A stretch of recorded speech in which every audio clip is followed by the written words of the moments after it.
న్యూస్కి స్వాగతం. ముఖ్యాంశాలు.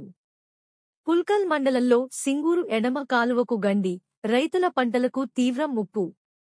సంగారెడ్డి జిల్లా పుల్కల్ మండలం ఇసోజిపేట గ్రామ శివారులో సింగూరు ఎడమ కాలువకు పెద్ద గండి పడింది. గత 2 రోజులుగా నిరంతరంగా నీరు వృధాగా పారిపోవడంతో సమీపంలోని విస్తారమైన పంట పొలాలు నీట మునిగిపోయాయి. ఇప్పటికే వరి, మొక్కజొన్న, పత్తి వంటి పంటలు నీటిలో మునిగి నష్టపోతున్నాయని రైతులు ఆవేదన వ్యక్తం చేస్తున్నారు.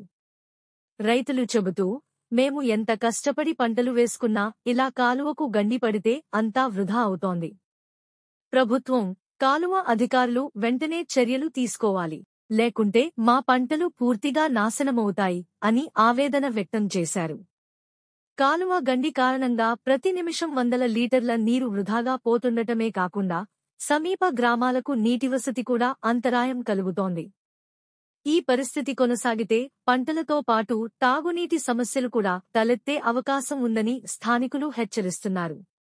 గ్రామస్తులు, రైతులు కలిసి కాలువ వద్ద గండిపడిన ప్రదేశాన్ని పరిశీలించి వెంటనే పూడ్చివేయాలని అధికారులను కోరుతున్నారు. తక్షణ చర్యలు తీసుకోకపోతే మాకు తాళలేని నష్టం జరుగుతుంది. దయచేసి వెంటనే స్పందించండి అని వారు విజ్ఞప్తి చేస్తున్నారు. ప్రజలు అధికారులపై తీవ్ర అసంతృప్తిని వ్యక్తం చేస్తూ, కాలువలకు సరైన రక్షణ చర్యలు తీసుకుని ఉంటే ఈ పరిస్థితి రాకపోయేది.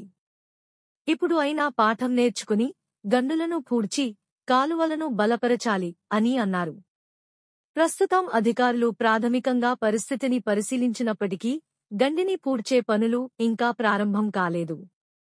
రైతులు ఆందోళన చెందుతూ, తక్షణమే మరమ్మతులు చేయకపోతే పంటలు పూర్తిగా నీట మునిగిపోతాయని భయపడుతున్నారు.